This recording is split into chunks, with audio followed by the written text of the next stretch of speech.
You shops out there for all the collision repair places and centers to stay up to date with your certifications and know how to spray and apply the paint here.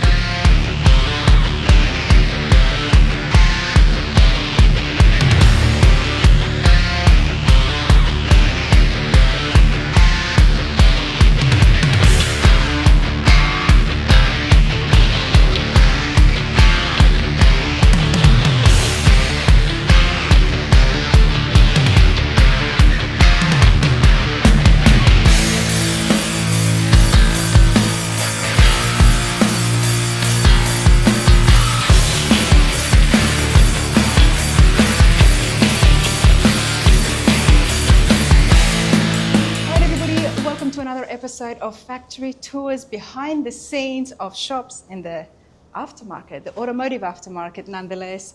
And if I was to just turn this around, if you're in the car world, collision restoration, you are going to recognize the famous parrot. I'm here at BASF, the White House location. Do want to have a look to see exactly what happens. There is a lot of buildings. As I pulled up to the street, there's BASF written on the left side, on the right side. So I'm going to have a chat with Tony first. Tony, how's it going? I'm good. How are you? I'm good. Thanks for meeting with me. No problem. There is a lot here. BASF, tell me a little bit about yourself and your role here. Sure. My name is Anthony Lilly. I go by Tony. I am part of the applications team here, specifically process solution specialist. So what goes on here is a lot of testing and development of new products, products that are coming to the field or things that we're exploring for different solutions for different markets. We also troubleshoot. We confirm that processes are working, and if we can come up with new processes, we put them out into the field to make life easier for our painters that are using the products. That's a lot. Yes. How long have you been doing that for? Just a little bit about myself. I have been a painter and in the paint industry for about 20 years now. I was a high production painter for about 10 years. I worked for Tesla. I worked for Volkswagen as a kind of technical service, training, a little bit of everything, traveled the East Coast. Just recently moved here with BASF in November. I've been with them for 2 years now. I was actually a trainer in Baltimore. Okay. So what drew me to the applications team was the opportunity to work on the new products and to help with the development of them. So we are looking at the colors, OEM colors that's out there in the modern day vehicles. You guys are consistently working and researching, trying to match that and make that available for all the collision centers, I'm guessing. Absolutely. For each paint code, they could have anywhere from 3 to 10 different variants. Some of them are made out in the field. Some of them are made here. We actually offer the opportunity for shops to send us in panels, and we can color match them here and send them formulas for what we color match here. Okay. And yes, the colors are always changing, especially now with your pastels and your vibrant reds. It becomes increasingly more difficult for these shops to do your everyday kind of production painting, right? So we are constantly trying to develop solutions to help that shop have an easier day every day to match these colors. Now, we are talking pretty big corporations. If you look at OEM, we're talking about, obviously General Motors or Ford. Yes. They make a color and then you guys recreate it. Is there any legal issues? Are they happy for you to be doing that? The OEMs want us, when they develop colors, they need to have repair solutions for the field. So it's important that they reach out to each paint manufacturer and make sure that they have solutions for these people to be able to repair these cars. They also want to make sure that they're certified using the paint the right way in order to create that color and make that color match. So the relationship between us and the OEM is very important. It's very strong. They will send us, before they come out with a new color, they will send us panels to kind of give us a heads up. Hey, this is just something we're looking at. Want to make sure this is feasible to put out and still have repairability and not make it too difficult or too expensive for these shops to be able to recreate these colors.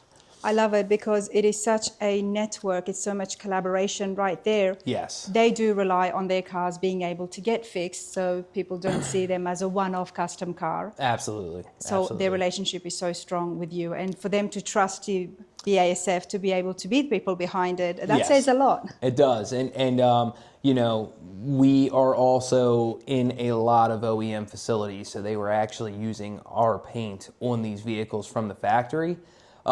So that relationship there is huge as well, right? It gives us a little bit of a heads up, knowing that we can match that color. Yeah. And then we have a very, very strong relationship with Bentley. We are actually their only certified paint that's certified for collision repairs on their vehicles. So Wow. if you are a Bentley certified collision center, you are required to use Glazeret products, right? So that bond there and that connection is huge, right? That means that they trust our product. They know it's a quality product and it's going to stand up to whatever it sees out in the environment. Now, you mentioned earlier about training, and I noticed on the sign there, application training centers, which is Yes. big. Now, we have, I went to California and I met Flandre there, which was great. Yes. That's also another training center. But remind my viewers and myself again, what is it exactly that happens here and who needs this training? All of our painters that are using our products are required to have certifications to make sure that we can say, yes, these people have been certified to use our product. They know the correct processes. They know all the steps that they need to take in order to make a certified collision repair. And the importance behind that is warranties.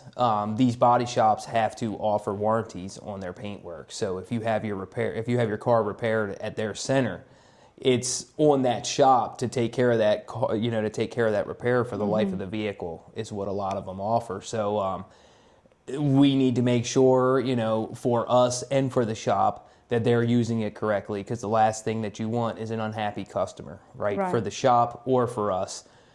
We want our material to work. The shop needs our material to work. The customer needs it to work.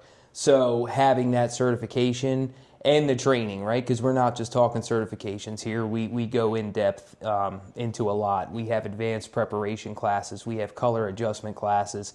Anything that we can offer to our end user to make their life easier, right? To get that repair done faster, to get that car back to the customer quicker. That's what we want, right? We want happy people.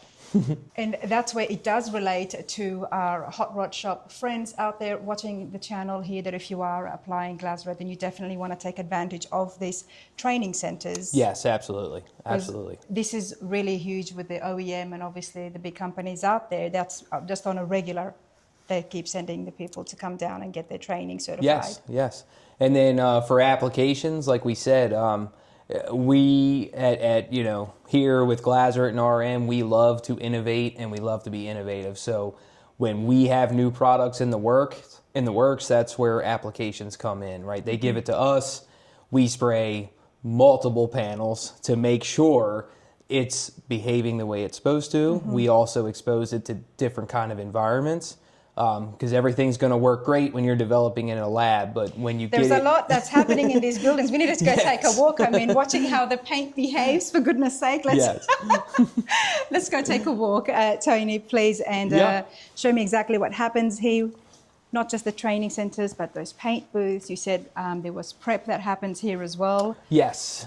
I mean, every type of application that you would see in a collision center, we are able to do here. So whether it's dent repair, hail repair, small damage repair, any kind of repair that you have, we are able to recreate it here and make sure that we have a process for that shop to use to make sure it works. Love it. Now that is exactly why I had to stop here at BASF and have them have a look at my truck. So we will be looking to see how they can match my color and what I want. But for now, I do want to tour the factory and see what happens here, as well as across the building. So in here we have all of our paint lines. In here we can mix Diamond, we can mix Onyx, Boslock, 100 line, 90 line, 55 line. But we have all of that at our access. And then They're kind of separated into groups. You got your Onyx Diamond over there, Boslock. Box in the corner is a 3D printer. We've been experimenting with trying to print out like different booth boxes, spray gun holders, stuff that we could kind of use here and implement. So both of our computers with the TV attached, just so in case we have a few people in here, they can kind of see without trying to look at that tiny little screen there. So is that part of the training as well? When they come in, they can... Yeah, so we'll dive into, a lot of times when the guys come here, we'll dive into, hey, what are you having issues with, or is there anything specific that you might be looking for? A lot of guys will ask for help with Refinity, or hey, we're looking, how do we do some things? So most of the time, yeah, but we also have, because Refinity is web-based, we can also do that in the classroom as well and put it up on the TV without being in the mix room. This just gives you a little added option. This is for business owners, I'm guessing, who are mixing and making custom paints at their own shops. Yeah, so they would have questions. They would have a mixing bank like this. Yeah. Right. Every toner, you're able to create a color on the spot.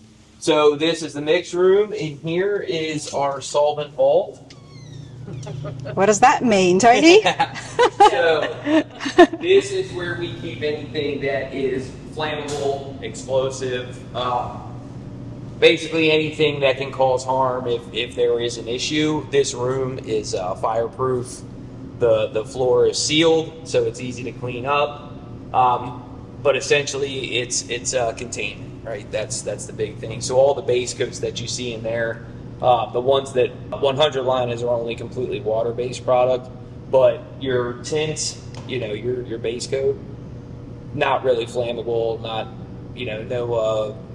no carcinogens, there's no isocyanates, so they're able to just be in that mix room. Mix room is vented, but yeah, this is for containment in case something were to happen. So we keep all of our solvents, all of our reducers, hardeners, all of that stays in here just so we can keep it safe, keep it organized, and contained if need be. Okay, nice. Cool. Yeah. We'll take just a short walk through the stand-up spray room. There's lots to see, so I'm going to try and hold my questions till the end. We've just started. Eye wash station, just in case you get something, nice. Something in your eye, God forbid. You'll notice when you see people in this building, we're normally always wearing our safety glasses. It's not a requirement if you're not mixing or doing anything like that. But if we're sanding, mixing, whatever it may be, we try to keep safety glasses on just to keep our eyes safe. So sanding happens as well? Oh, yeah. Okay. All right. We'll get out there. So these are our stand-up spray booths. If we have something small or if we want to do just a spray out, this is normally where that happens. This entire room can turn into a paint booth. So up top here is an air makeup unit that will send air down, and then it exhausts out the filters. These here are paint shakers. If we have new product, we always recommend shaking it for 15 minutes before you put a lid on it. This here is an oven for any kind of small parts. You can bake things in this oven from 90 degrees up to 220 degrees. So if we're doing testing for applications and we need to see how something performs at heat, or if we want to do a quick bake without using the actual paint booths and using all the gas, you throw it in here, and this is an instant bake as well. The paint booths normally take a minute to ramp up and get the temperature. If you want to test and you want immediate temperature, you put it in here. That happens a lot with clear coats. When we want to see how they react to heat, we'll use this. And this is so important because you guys are constantly making and coming up with new shades and new colors. Yes, I mean, innovation, especially in this industry, is key, right? So, you want to stay ahead of technology. So, yes, constantly working on new products. How can we make our shops better? How can we make them more efficient? That's a constant battle every day. How can we make our products better? And then what can we bring to the market that's, going to innovate. To environmentally safe. Yes, yes. Yes, with all the new laws and regulations that do take place. So BASF is always on top of that, as I learned in California. Yeah, and we have, here, Allison Brigatzer is our EHS, representative, and that is solely her job, is to make sure we are following, standards, regulations, safety is another big one. And Allison does a great job at that, but she is on site every day working towards that. All the states is different, as I've learned. All states have got different laws, different regulations. Yeah. Do you even can go down to air district areas. It Yes. doesn't necessarily need to be a state. It can go down to an air district. So do you make your products compliable with just, the stricter standards, so then it's safe for all, or do you make certain products available for certain states and others available for other states? Yeah, low VOC products. We have national rule products, which would be national regulations, right? It will fit everyone. Our low VOC products are going to be for your, Maryland, Delaware, California, or your stricter states. And now we even have South Coast, which is another battle, right? Which is even more restrictive. So we are developing products specifically for just the South Coast of California right now. Wow. Okay. There's a lot that happens here, which is why there are so many buildings. Yes. It's like the entire street is BASF. So out here is our ATC Training Center, Application Center. This is where we do a majority of our work, our testing. This is our automated mixing machine. Unfortunately, it's down for maintenance right now, or I would run it for you. But you can put your mixing cup in here. This little barcode will print from our software. You put it in here, you scan it with this, and this will actually mix your color for you. Okay, so wow. Inside of here is like you saw on the mixing rack back Yeah. there, how each tint had a lid. So inside of here, there's canisters with that tint inside of the lid. You can mix Rolling 6 through. colors in 15 minutes. Which for a shop, especially a high productive shop, that's a game changer. So is this only available to you, the mixing machine, or? No. No, we sell it to our collision shops too. Typically it's high productive. Yeah. They've got to be mixing a lot of colors for this to bring that ROI. Especially like you said, the collision shops. Yes. Yeah. Yeah, your collision centers, your used car, like refurbished centers, people that are mixing paint pretty consistently every day. Yeah. 10 to 15 colors sometimes they'll mix in a day. So something like this is going to save a lot of time. It's going to allow your guys to be more productive and allow you to get more stuff through the shop. Oh, absolutely. Yeah. We have these PPE/safety cabinets. They're, activated with your card, but inside of here, batteries, spray suits, gloves, safety glasses, lens wipes for the glasses, all of your PPE that you'll need while you're working in the shop. Nice. Yep. Over here, those are our SADA spray helmets. Everyone that sprays inside of these booths has to wear a fresh air helmet. We do have compressed air specifically for breathing and then specifically for spraying. So you're not breathing in the same air that's going through the gun. It is medical grade, tested, good breathing air. Nice. Sanding, cleaning, we kind of have these cards just set up as if you need something. This tends to be more of our body side card, but if we have guys here and we're going through training through that, we'll simply roll this out into the shop, pull off of here, put it back when we're finished, and then roll this back over here. This is going to be more of our paint prep, which is going to be your finer sand grits and all of our cleaners. These are also downdraft prep areas. So this is actually pulling air from the roof, bringing it down and taking it out of a filter. Again, we're talking about those EPA regulations. Yeah. We're trying to keep as much debris out of the air as we can.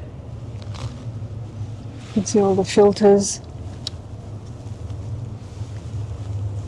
These are changed semi-annually. The ceiling filters are changed, and then we do the floor filters normally about once every 2 or 3 months, depending on how much training or applications goes through here. So, Tony, are you going to just tease me or are you going to tell me about what's behind you? So these are just, this is what we generally use for training. This is sprayed in 100 line. This is a Ford Paint Code UX, one we like to use for training a lot because it's a difficult color to spray. But you only need one coat. Coat, yes, one and a half. 1.5, okay. 1.5 coats. But it is, your higher metallics are going to be the ones that your painters struggle the most with, just because of the finesse and the importance of making it look right at the end.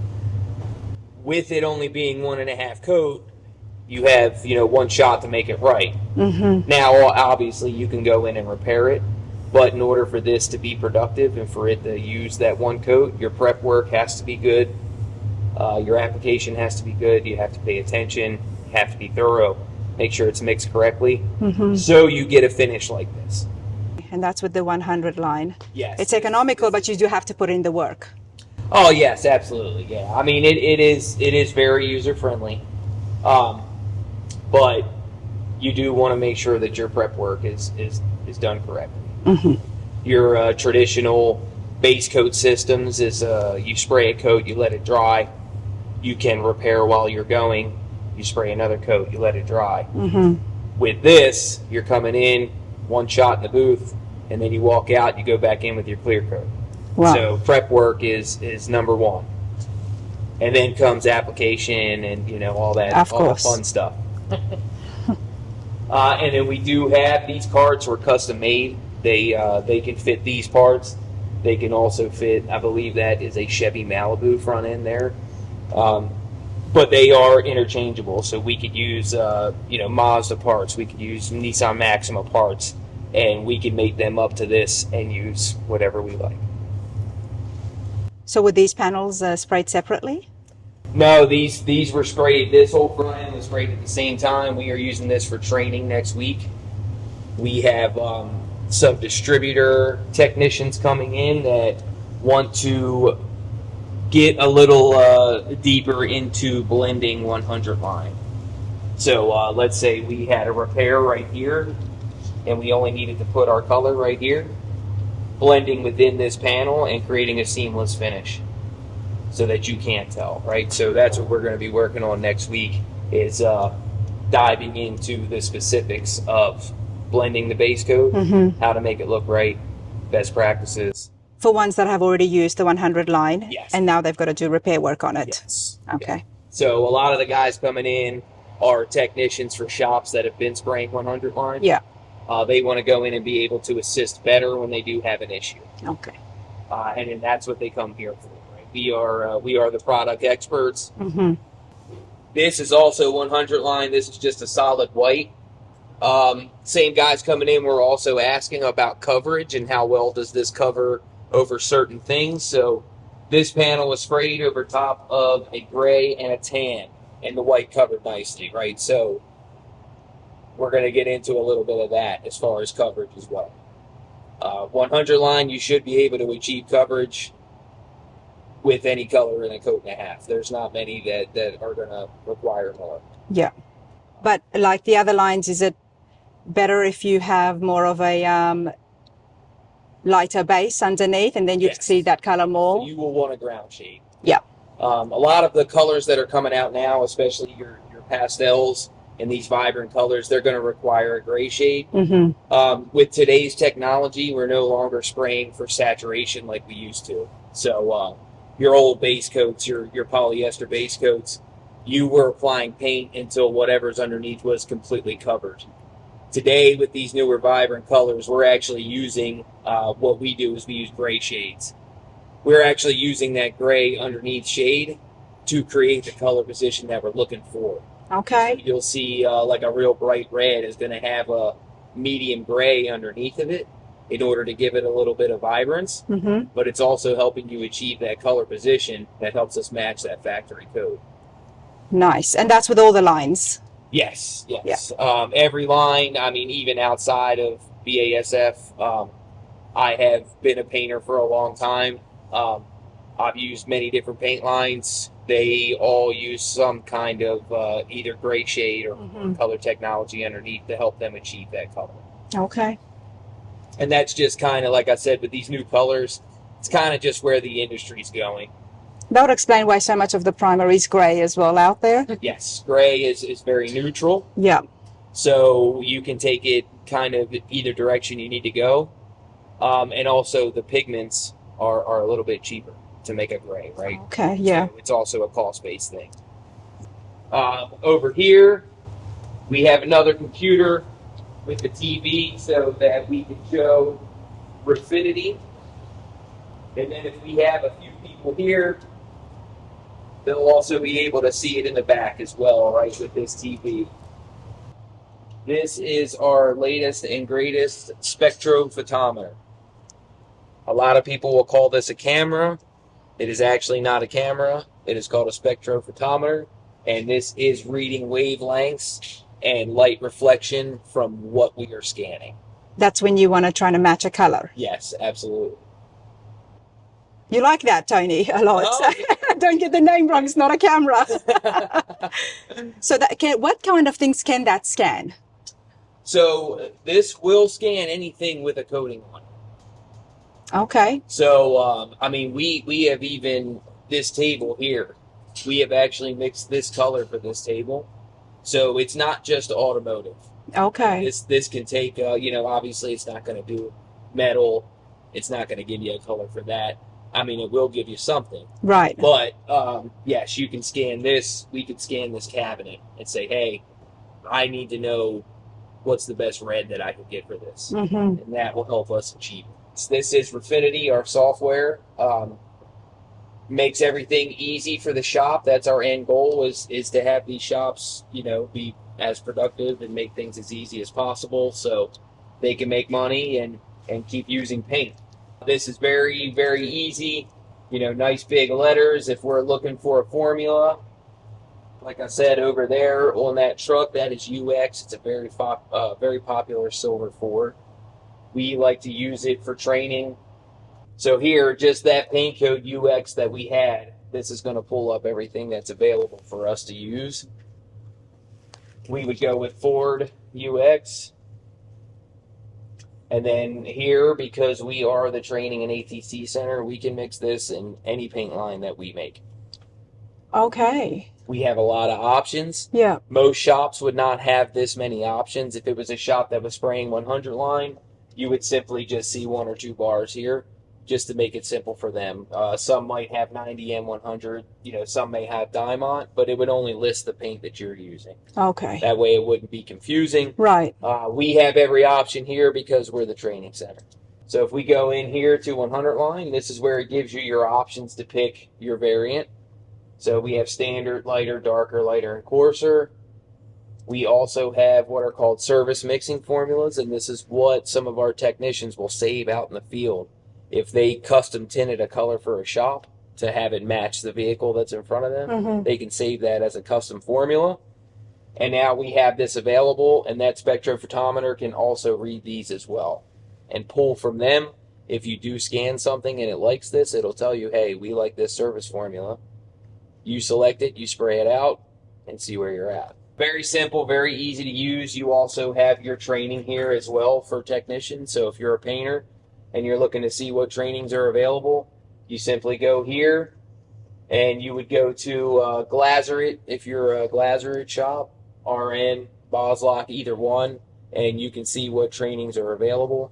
We also have Glazerite Know-How, which is basically an information site for our processes, our, basically anything that you're looking for. You can almost find it there if it's Glazerite related. So is Refinity a software that comes along with the, I'm not going to say camera. Yeah. It's Refinity, the camera, and it is all in one for all the collision shops to be able to mix and spray their paint. And that they get this software as well that gives them access? Yes. Okay, nice. Nice. Each painter can have their own login as well. That way you can track it down to, individually which one of those painters is doing what. Yeah. If they need to refer to a mix, they could go back into mix history and they can see what they mixed, for you could filter it for however long you need to. And shops can have this customized to their own line and what they're using. That's pretty cool. All Okay. of their products. So if they're using a specific clear coat, we would narrow it down to where they have favorites in there, and they can select their favorites. Makes everything simple, streamlined, easy to use. In here, so this is my box for applications. If you we have every paint gun that's out there, right? We've used it, we've tested it, but these are kind of my go-tos of what we like to use for applications and training, and it's a good mix of what's available out there in the collision world. So if guys come in here and they want to try a specific gun before spending $1,200, $1,300 on a paint gun, then I'll say, hey, which one would you like to use? We'll use it so that way they can get a feel for it before they go and invest their money in it. All right. And then we have the paint booths, which these are due for maintenance as well. So normally once a year, we're in roughly June, July now. I think in September we're going to strip these booths down, repaint them white, clean them up a little bit. But as far as maintenance, we change the filters once a month. The floor filters, all the ceiling filters are done at the same time, semi-annually.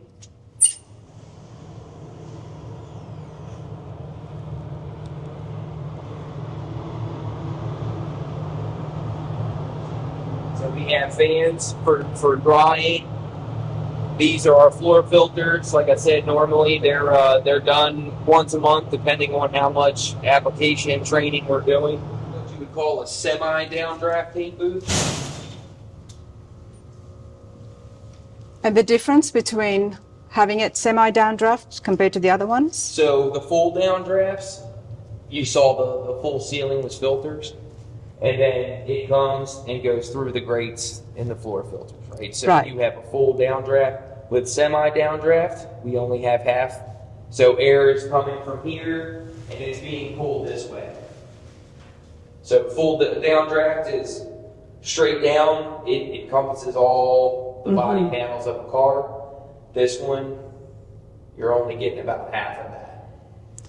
So this is a more economical option if you are not painting as much, I guess. Yes, or it's also price-wise. Yeah. When you do a full downdraft, you have to jackhammer the floor. You have to build a pit.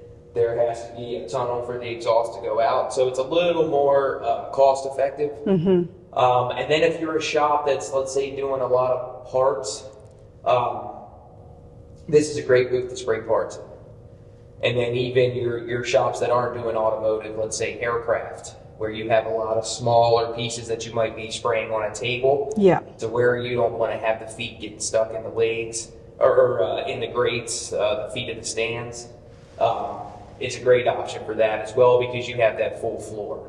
And maintenance-wise, is it still easy to upkeep? Oh, absolutely. So same deal. All these ceiling filters are done semi-annually. So normally they'll come, June, January kind of schedule like that. Or you could do it to where you have certain slower months. But yeah, semi-annually, and these filters are about the same as the floor filters. We try to do them once every 30 days. Okay. And of course, all of this information is also available on the website about the different booths. Yes. Okay. Garment is a big booth manufacturer. That's who these are made by. It's kind of industry standard. But yes, all that information is available, and then we also have a lot of information available online as well. Yeah. These spray hoses here, I'm sure you've seen these in each one of these booths. Yes. The red hoses specifically are for your breathing air. The green hose is for your spray air. So your mask, your spray mask that has a belt, it's going to hook into here. That's going to be your spray air. And then this is going to go to the actual paint gun, and that's your spraying air.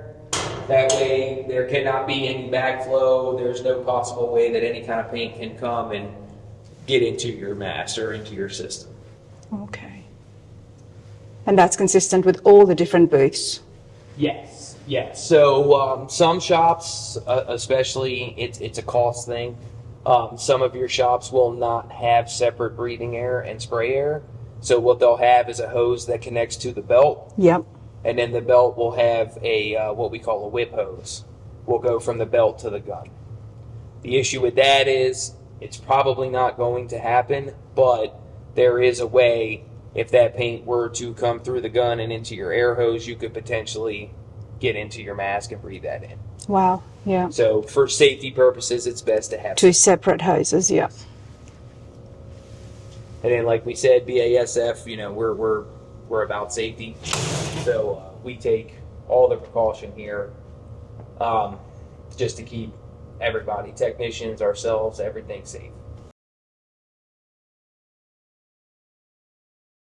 We have another classroom, and then this also has viewing into the booth.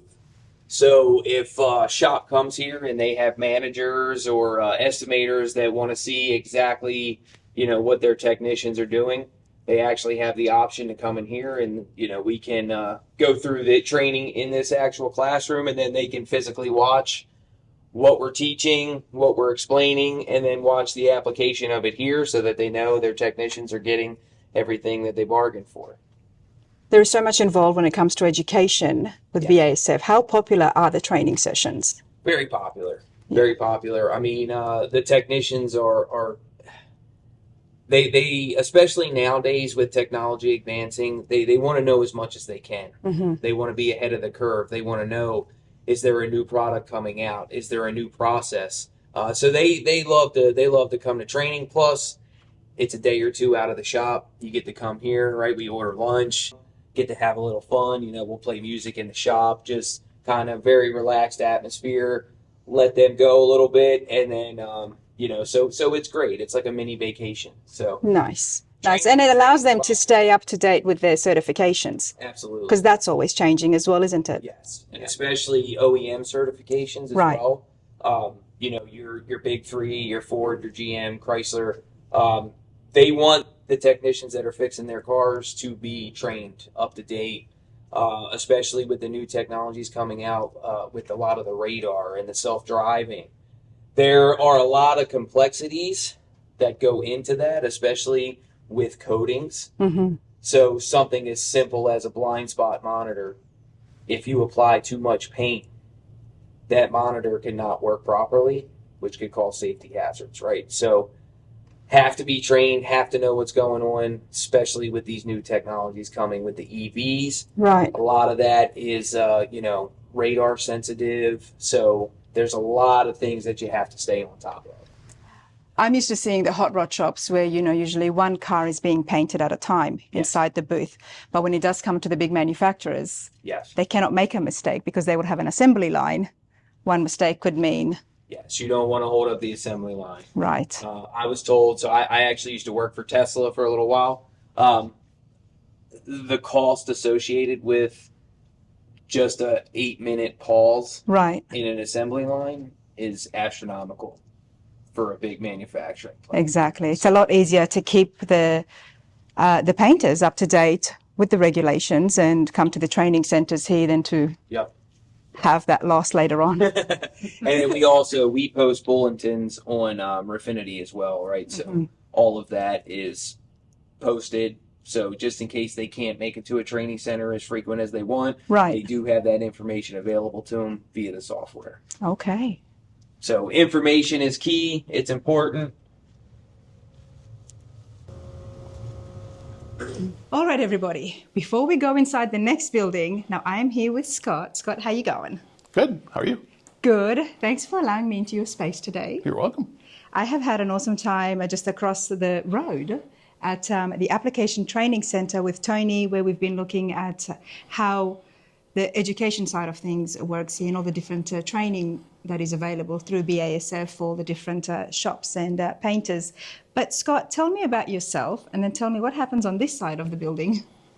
I'm Scott Hartford. I am the color lab manager here. In this building, we do a number of things. One of the things is color. We also develop products in this building, and we do product maintenance in this building as well. Okay. So the color proportion of that really means creating new color, matching every new color that comes out on each model on each car every year.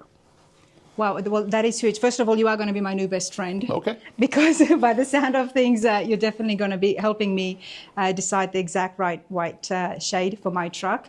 But aside from that, matching every single color, OEM color. Yes. So we don't do them all here. We split Yeah. it up. We have a global network around the world of labs, and we all divide up the colors. But the goal is to make sure we have everything. Every time a car rolls into a paint shop, that they have a formula for that car ready to go. Ready to go. Okay. Now, obviously, Ranas Radar, we're always looking at classic cars and hot rods. However, BASF is so much more bigger than that. The reach is so diverse. It doesn't just relate to the classic cars or that industry, but the entire automotive industry. Right. Yeah, we do quite the coverage. We do all the new cars. We do custom classic cars. We do custom matching all the time. Yeah. We do a lot of old colors for old cars, a lot of Yes. restoration stuff.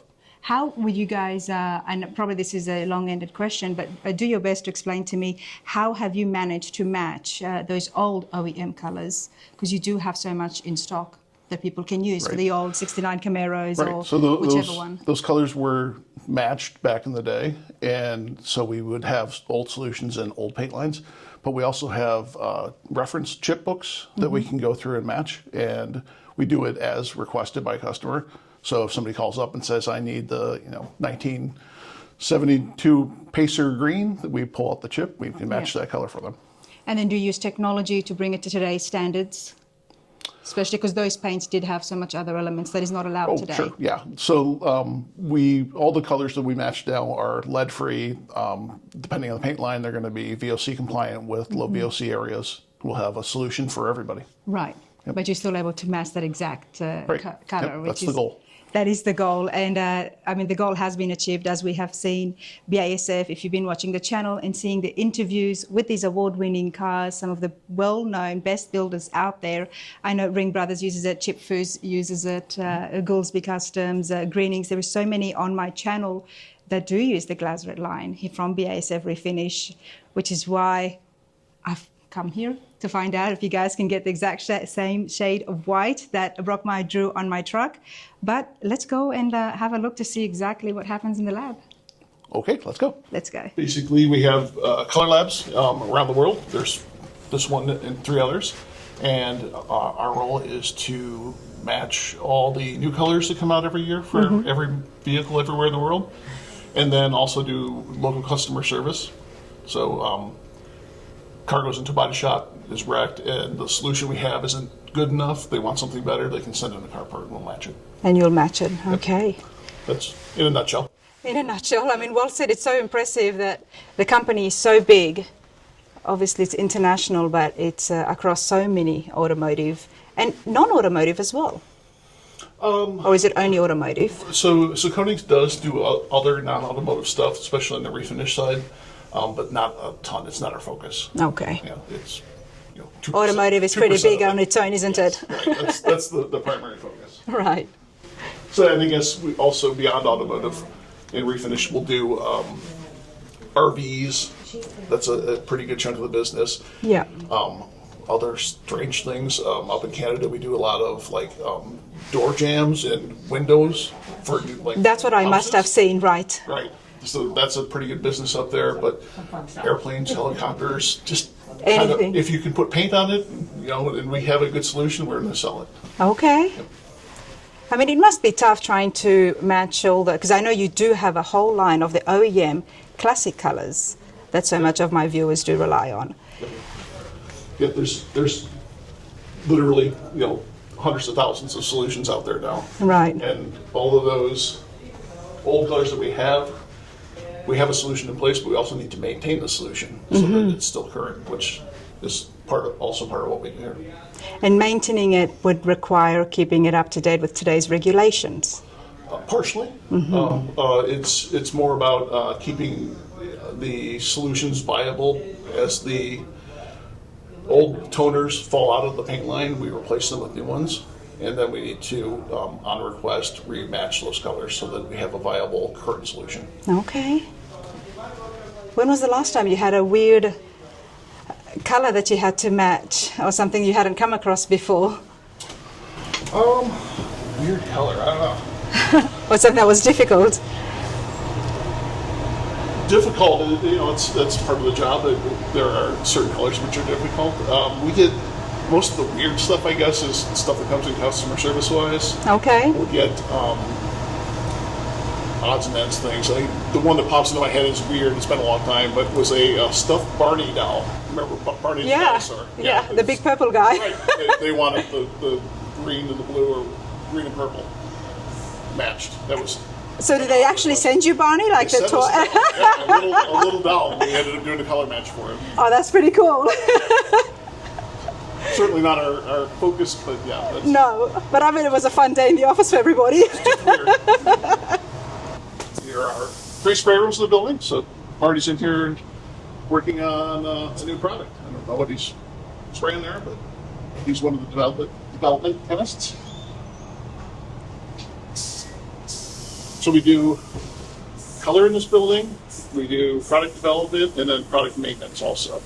Product maintenance is we have an existing product in the market, and we need to change formula, have difficulty making the color, not necessarily color, I should say, have difficulty making the product, so we do product support. That's this group here. Our plant that makes the product is having problems making, the viscosity is too high. What Right. do we do? These guys own the product formula, so they're the ones to make the decision about how to fix it. Okay. They basically get a phone call from the production site and saying, we're having an issue. How do we address it? And they'll give them the answer. I mean, the company's been around for such a long time, and so many colors have existed for a long time, but then new laws, new regulations, environmental safety concerns would require those measures to be taken at the formula base right here. Well, so yeah, we address that partially through like on the color side, through the paint lines that we're using. So, back in the day, we had paint lines that had a lot of solvent, had lead in them, things like that.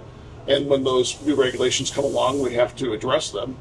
And, lead is no longer allowed, so we have to take lead out of our paint line. Right. And introducing new toners that didn't have lead, and then matching all the colors that were affected by that.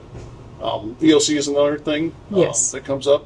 So there, we can't necessarily address the VOC for our solvent-borne products, but to have something to offer to the market, we'll develop a new product line, like line 100 right now, that has very low VOC, Right. and that's how we address that. But the other ones can still stay on the market. Right, they're still for sale, Right. just not in every region. Not so- for every, that's the state by state differences that we were talking Yeah. about. Yeah. Yeah. This is another one of our development groups. This is the CTS lab, that's Commercial Transportation Systems. So I don't know if they're really looking at it there, but there's like you can see there's some cabinet doors in there, the wooden doors behind them. So they're going to, and I don't know what the project is, yeah. but they're going to be looking at like either a primer or a top coat to put on directly onto wood for a customer. Okay. So that's kind of one of those things where it's not automotive, but we use automotive products in that market. This is Color Lab. So we have our mixing banks. So there's a toner bank for each of the product lines that we sell here in North America that we support. It's just like we have in the customers. It just looks a little different. 8 people in this lab total. Okay. That do color matching or is involved in the color matching process different ways. And these guys back here are weighing up colors. So, Hi there. How's it going? So we'll make a color formula. We'll use our software to develop a color formula and then print it out, stick it onto a card, and do what they're doing right now, which is weighing out the color, making it into a cup of paint to spray. Then they'll take it into the spray room and spray it up. Have a quick look at the spray room if you want. You can't take the camera in the spray room, but you can look into the spray room. Sure. So in each of these big blue boxes, we have an articulated robot arm that actually holds a spray gun just like we sell to our customers Okay. use. And it mimics the pattern of spraying just like the customer does.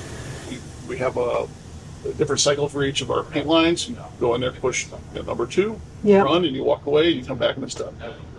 And of course, so those settings have to be adjusted to each panel or each line of paint? Each paint line, yeah. Each So there's paint a setting for each, a program for each kind of paint. Mm-hmm. And then, On how you spray it, because they all differ, isn't it? right, they're all a little different. They're set up per the TDS, that's our technical data sheet.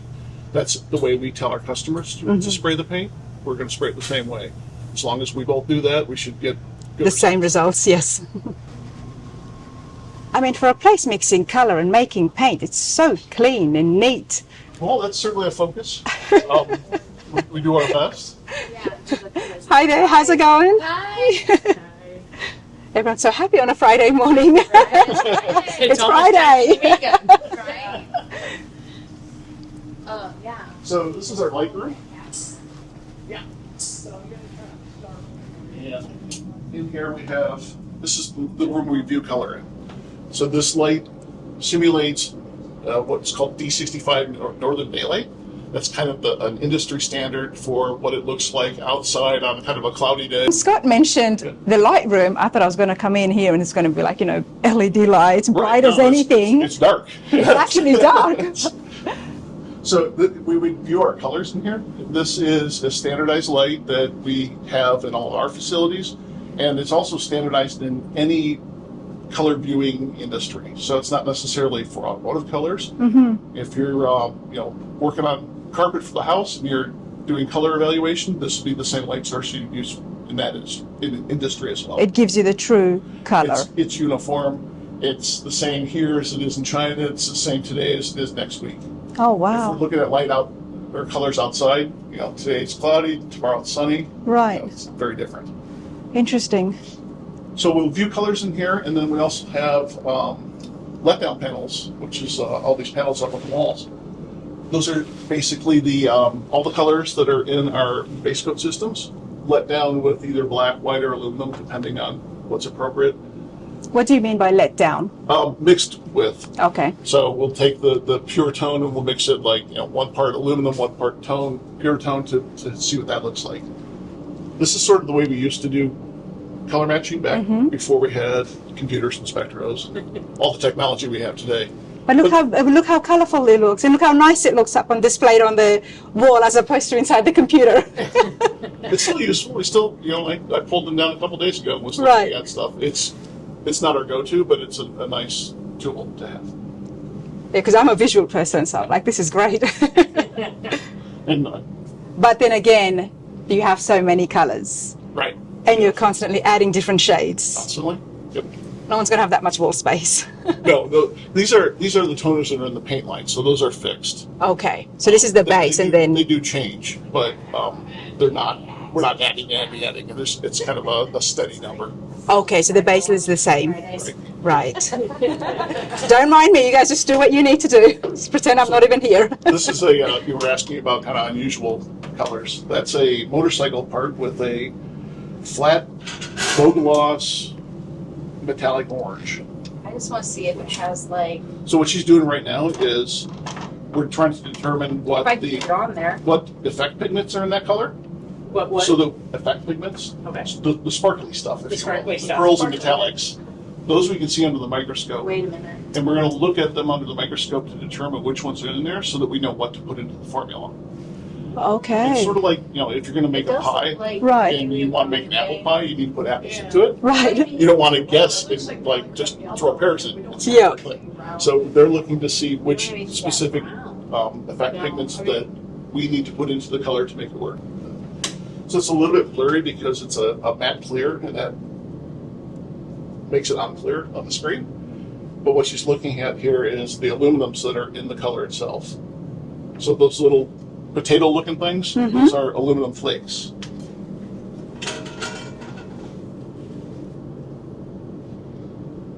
So we're just looking to try to get an idea of what we need to put into the color to make it work. And how do you read that? It's experience. So after I mean, are you looking at the size of them? Are you looking at the Yeah. shades that they've the got? size, the shape, All of the that. color, the texture. This isn't a great example because it's a little blurry because of that matte clear. Click back to the previous. This is like a regular. There you go. So that's a little clearer. Ah, that's, yeah, okay. Yeah. So in this one, that's a combination of round flake aluminum and white pearl. Scott, you've been doing this for a while, haven't you? But we'll take that example and then we can use like these letdowns. And if we're not sure of which aluminum it is, we'll pull the aluminums that we think it is. We can put that underneath the microscope and compare the images. Wow.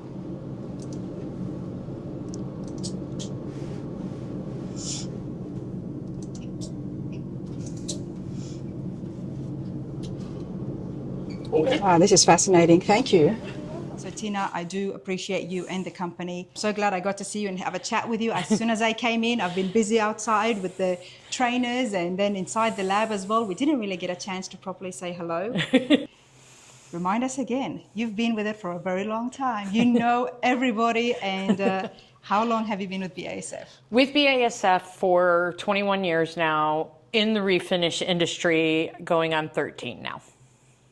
You know every hot rod shop there is, pretty much. For the most part. I don't know them all, but I know a good portion of them. Yeah. You know, they're not just a hot rod shop, they're friends.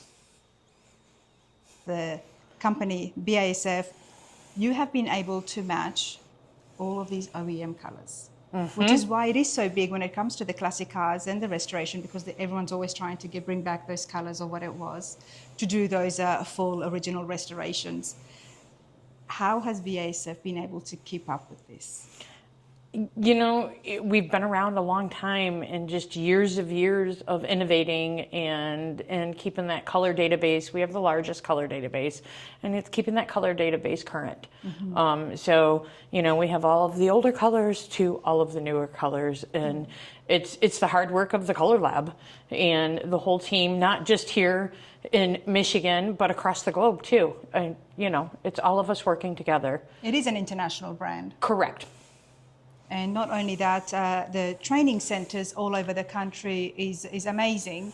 I am having a lesson here at this location in White House, and I have been fortunate to go over to the one in California as well. They are so detailed, and they're just amazing on learning how to apply the product.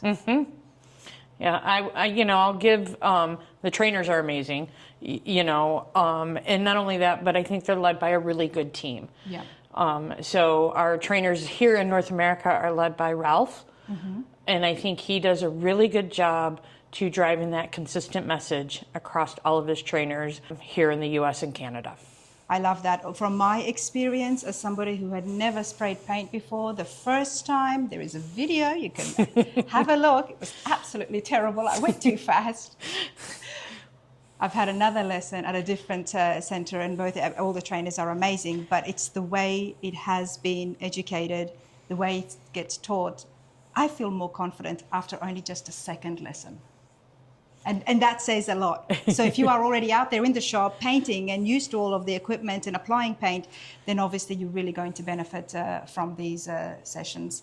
But aside from that, we know when it comes to, I've learned from my interviews, interviewing all you folk at home, is classic cars, they hold so much sentimental value. And color is a big part of the project. It's the first thing everybody sees. Yeah. And there's emotion behind it, but there's always, you chose white for a reason. You just didn't randomly choose white. No, there's a reason for it. And you chose that accenting blue for a reason. Yep. And everybody who builds a vehicle, it comes down to that right color. And sometimes it's even taken a classic color and trying to modernize in it a little bit, because colors come a long way over the years. And so it's, you know, putting a new modern twist to an original classic color. And that's what you guys can achieve here. When somebody does come in and say, you know what, we do have this old fender of this red Camaro, but we want to change it, but still show that it is that OEM. So you would get such difficult questions like that as well, which is why the facility is big here. So, you know, you have heard it all, haven't you? I have. You have. Such a long history here with the classic cars and the hot rods. This is exciting stuff, so I hope you all have enjoyed that. This has been so much fun. Thank you very much for coming out. Absolutely. It's such a pleasure to see you again.